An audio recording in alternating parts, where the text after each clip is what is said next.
आप सभी को गुड मॉर्निंग। आज हम अनेकार्थी शब्दों के बारे में प्रश्न करेंगे। तो बिना किसी देरी किए हुए हम सीधा चर्चा करते हैं हमारे आज के प्रश्न की ओर।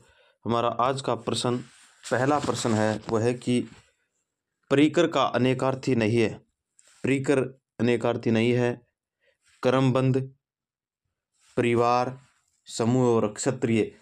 अब अनेकार्थी का मतलब एक से ज़्यादा जो अर्थ का उत्पन्न करने वाले शब्द होते हैं उसे अनेकार्थी कहते हैं।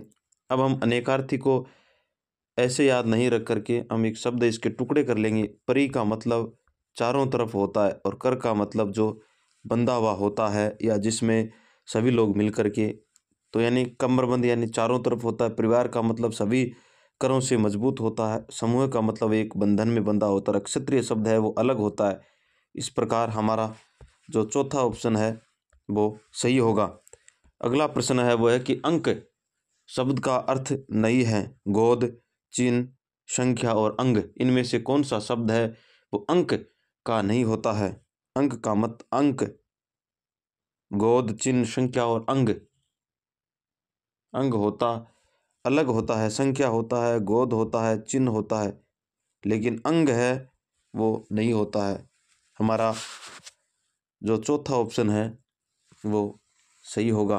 हमारा अगला प्रश्न है वह है कि फल शब्द का अनेकार्थी नहीं है। परिणाम, मेवा, लाभ और अर्क, इनमें से कौन सा शब्द है वो फल। परिणाम होता है, मेवा होता है, लाभ होता है। फल का मतलब सफलता, परिणाम भी होता है, मेवा होता है, लाभ का मतलब होता है, लेकिन अर्क है ये नहीं होता है। हमारा अगला प्रश्न है वह है कि अमृत का अनेकार्थी नहीं है। अमृत का अनेकार्थी नहीं है। स्वर्ग, जल, पारा और दुल्हा। स्वर्ग होता है, जल होता है, पारा होता है और दुल्हा नहीं होता। हमारा इस प्रकार हमारा जो चौथा ऑप्शन है वो सही होगा, यानी चौथा ऑप्शन दुल्हा है वो नहीं होता। हमारा अगला प्रश्न है वह है कि पाप, पातक किस शब्द के अनेकार्थी है। पाप और पातक है किसके हैं। अग्रिम के, अघट, घट यानी अघ, अघट और अचर, इनमें से किसके हैं वो पाप, अघ। दूसरा ऑप्शन यानी अग के अनेकार्थी शब्द होते हैं। दूसरा ऑप्शन सही है। हमारा अगला प्रश्न है भय। अगला प्रश्न है भय नहीं, भौरा है ये। कोयल और सखी शब्द का अनेकार्थी है। अली, अंत और अंता, आकार। कोयल, भौरा, सखी ये अली के होते हैं, यानी पहला ऑप्शन है वो सही होगा। हमारा अगला प्रश्न है मूढ़ चेता शब्द का अर्थ होता है दूसरों को मूर्ख बनाना। आलसी, मूर्ख जो बाद में चतुर बन गया हो, और मूर्ख यानी मूढ़ चेता। मूढ़ चेता है वो किसको कहते हैं। मूढ़ चेता हम मूर्ख को कहेंगे। मूर्खता जो जिसमें मूर्खता आ जाती है हम उसको मूढ़ चेता कहते हैं। हमारा चौथा ऑप्शन है वो सही होगा। हमारा अगला प्रश्न है वह है कि अंक शब्द का अनेकार्थी शब्द इसमें से नहीं है। संख्या, गोंद, पृथ्वी, नाटक का एक भाग। अंक का कौन सा शब्द है वो नहीं होता है। पृथ्वी नहीं होता और सभी होते हैं, यानी तीसरा ऑप्शन सही होगा। हमारा अगला प्रश्न है वह है कि निम्नलिखित शब्दों में से एक का अर्थ स्त्री है। इनमें से किन सा शब्द है जिसका अर्थ स्त्री है। अंगजा, अंगना, आंगन और अंगार। अंगना शब्द है, यानी दूसरा ऑप्शन है वो सही है। अगला प्रश्न है वह है कि निम्नलिखित में से एक का अर्थ ऐतराज है। ऐतराज जिसमें से किसका होता है। ऐतराज का मतलब आपत्ति होना होता है या जिसका विरोध उत्पन्न होता हो उसे हम कह सकते हैं। तो इसका मतलब आपत्ति वाला होगा वो ऐतराज होता है, यानी दूसरा ऑप्शन है वो सही होगा। हमारा अगला प्रश्न है वह है कि निम्नलिखित में से एक शब्द का अनेकार्थी नहीं है। पत्र, मुद्रा, दंड और पुस्तक। एक शब्द का अनेकार्थी नहीं। पत्र, मुद्रा और दंड ये एक ही होते हैं, पुस्तक अलग होता है, यानी चौथा कथन है वो सही होगा। हमारा अगला प्रश्न है भक्ति का अर्थ नहीं होता। इनमें से कौन सा शब्द है जिसका भक्ति का अर्थ सेवा, पूजा, श्रद्धा और कविता, यानी भक्ति का अर्थ है पूजा होता है, सेवा होता है, श्रद्धा होता है, लेकिन कविता नहीं होता। हमारा चौथा ऑप्शन सही है। अगला प्रश्न है कि निम्नलिखित में से कौन सा शब्द फल शब्द का अनेकार्थी शब्द नहीं है? परिणाम, हल्का, प्रभाव और रसयुक्त। रसयुक्त, हल्का, इनमें से कौन सा शब्द फल का नहीं होता? परिणाम होता है फल, प्रभाव होता है रसयुक्त, लेकिन हल्का नहीं होता। यानी दूसरा कथन है वो, दूसरा ऑप्शन है वो सही है। हमारा अगला प्रश्न है वह है कि जीवन का एक अर्थ है जिंदगी, दूसरा है जीवन का एक अर्थ है जिंदगी और दूसरा यानी पानी, जीने का ढंग, वायु और प्राण। इनमें से कौन सा शब्द है वो जिंदगी और दूसरा का अर्थ होता है? पानी का मतलब जिंदगी होता है, दूसरा जिंदगी का दूसरा अर्थ है पानी। अगला प्रश्न है स्वर्ग, पृथ्वी, सूर्य किस शब्द के अनेकार्थी है? स्वर्ग, पृथ्वी और सूर्य है वो किसके अनेकार्थी है? गोचर, गो, खेचर और सचराचर, इनमें से किसके हैं अनेकार्थी हैं? सूर्य, पृथ्वी और स्वर्ग गो के हैं वो अनेकार्थी, यानी दूसरा ऑप्शन है वो सही होगा। हमारा अगला प्रश्न है वह है कि प्रतिष्ठा, जल, चमक किस शब्द के अनेकार्थी है? प्रतिष्ठा, जल, चमक किस शब्द के? प्रतिष्ठा, जल, चमक, अग्नि, आकाश, मोती और पानी, पानी के है अनेकार्थी होते हैं। चौथा ऑप्शन है वो सही है। हमारा अगला प्रश्न है वह है कि देवज्ञ का अर्थ होता है, देवज्ञ का अर्थ देवता, ज्योतिषी, किन्नर, गंधर्व। देवज्ञ क्या अर्थ होता है? ज्योतिषी होता है, यानी दूसरा ऑप्शन है वो सही होगा। हमारा अगला प्रश्न है वो है निम्नलिखित में से कौन सा शब्द गो का अर्थ नहीं है? गाय, नदी, इंद्रिय, इंद्रिय, गाय, नदी और इंद्रिय और गज, इनमें से कौन सा है वो गो का अर्थ नहीं होता है? गो का अर्थ यानी गज का हाथी होता है। चौथा ऑप्शन है वो सही है, जो गो का अर्थ नहीं होता। हमारा अगला प्रश्न है वह है कि इनमें से कौन सा शब्द अंबर का अनेकार्थी है? गगन, पृथ्वी, चंद्रमा और वायु। गगन, पृथ्वी, चंद्रमा और वायु। अंबर का अर्थ होता है पृथ्वी होता है, चंद्रमा होता है, वायु होता है, लेकिन गगन है वो नहीं होता है। गगन आकाश का होता है। ये तीनों हैं ये अंबर के होते हैं, लेकिन गगन है वो आकाश का होता है। हमारा अगला प्रश्न है वह है कि अचल शब्द का अर्थ है स्थिर और दूसरा अर्थ क्या होगा?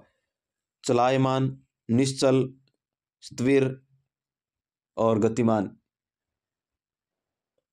स्थिर का अर्थ होता है निश्चल होता है, निश्चल, यानी दूसरा ऑप्शन है वो सही है। हमारा अगला प्रश्न है सुधा का अनेकार्थी शब्द क्या होगा?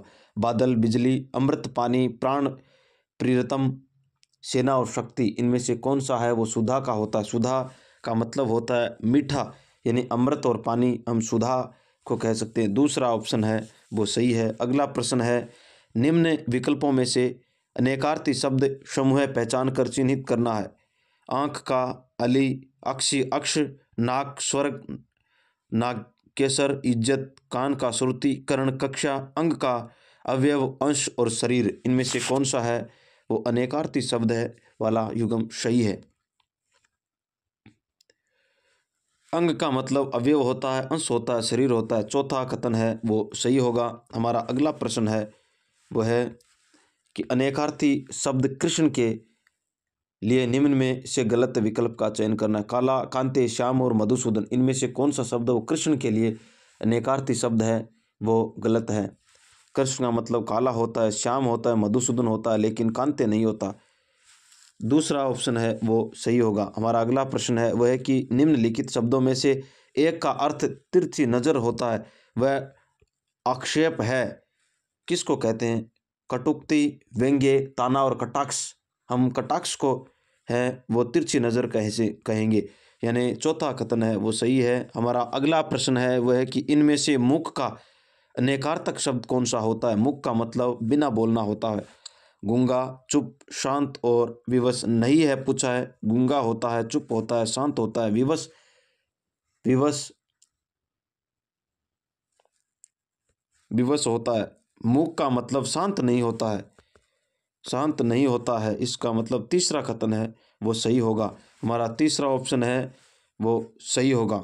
अब हम चलते हैं हमारे अगले प्रश्न की ओर। अगला प्रश्न है कहे निम्न में से कौन सा शब्द अनेकार्थी अनेकार्थक है विमान, आयु, अधिक और अर्थ। इनमें से अनेकार्थक शब्द है अर्थ का अर्थ है, यानी चौथा कथन है वो सही होगा। अगला प्रश्न है वर्ण शब्द का अर्थ नहीं है रंग, आकाश, जाति और अक्षर। वर्ण का अर्थ है वो आकाश नहीं होता है और सभी होते हैं, अक्षर होता है, जाति होता है, रंग होता है, यानी दूसरा ऑप्शन है वो सही होगा। हमारा अगला प्रश्न है वह कि भक्ति का अर्थ नहीं है सेवा, पूजा, श्रद्धा और कविता। सेवा, पूजा, श्रद्धा और कविता, यानी चौथा कथन है वो कविता है वो नहीं होता है और सभी होते हैं। हमारा अगला प्रश्न है वह है कि नग, इनमें से नग शब्द के अर्थ में कौन से हैं? पहाड़, एक, अदद, सूर्य, नंगा, चाव और सूर्य, अंचल और चंद्रमा। नग का अर्थ होता है पहाड़ और एक अदद, यानी पहला कथन है वो सही होगा। हमारा अगला प्रश्न है वह है कि घन शब्द के लिए किस क्रमांक सही क्रमांक बताइए? बादल और हथौड़ा, घड़ा और मन, शरीर और जल, बादल या जल। इनमें से कौन सा है वो घन का अर्थ होता है? घन का मतलब बहुत ही मजबूत होता है। हथौड़ा और बादल, यानी जो जगह ज़्यादा घेरता हो, बादल हो गया, हथौड़ा हो गया, यानी पहला ऑप्शन सही होगा। हमारा अगला प्रश्न है वह है कि इनमें से कौन सा शब्द अनेकार्थी शब्द सारंग से संबंधित नहीं है? सारंग का इनमें से कौन सा है वो नहीं है? पपीहा, कोयल, तोता और मोर। सारंग का मतलब पपैया होता है, कोयल होता है, मोर होता है, लेकिन तोता नहीं होता, यानी तीसरा ऑप्शन है वो गलत है। तीसरा कथन हमारा पूछा है उसके हिसाब से सही होगा। हमारा अगला प्रश्न है वह कि इनमें से कौन सा शब्द अनेकार्थी शब्द हरि से संबंधित नहीं है? पूछा है। विष्णु, बंदर, सूर्य और नदी। इनमें से कौन सा है वो हरि से संबंधित नहीं है? नदी नहीं है, विष्णु होता है, बंदर होता है, सूर्य होता है, तीनों का मतलब हरि होता है। हमारा अगला प्रश्न है वो है कि आकुल शब्द का अर्थ नहीं है। इनमें से कौन सा है जिसका आकुल का अर्थ है वो नहीं होता है? आकुल का अर्थ व्यग्र, कुंद, उद्विग्न और विहरल। इनमें से कौन सा है वो आकुल का मतलब कुंद नहीं होता है और सभी कथन सही है। हमारा तीसरा कथन है, दूसरा कथन है वो सही नहीं है। हमारा अगला प्रश्न है वो है कि पत्र शब्द का अनेकार्थी समूह है सही है। पत्र का मतलब पन्ना, पंख, मोती या पानी, पत्र सूर्य या पन्ना, सांप, पवित्र या पत्ता, चिट्ठी और पंख। मतलब पत्र शब्द का हमें अनेकार्थी शब्द पूछा है। पत्र का मतलब पत्ता होता है, चिट्ठी होता है और पंख होता है। हमारा चौथा ऑप्शन है वो सही होगा। हमारा अगला प्रश्न है वह है कि निम्नलिखित शब्दों में से एक का अर्थ पतवार भी होता है। इनमें से कौन सा है शब्द है जिसका अर्थ है वो पतवार होता है? कान, कृण, सुरती और सर्वेंद्रियाँ। इनमें से कौन सा कथन है जिसका अर्थ है वो पतवार भी होता है?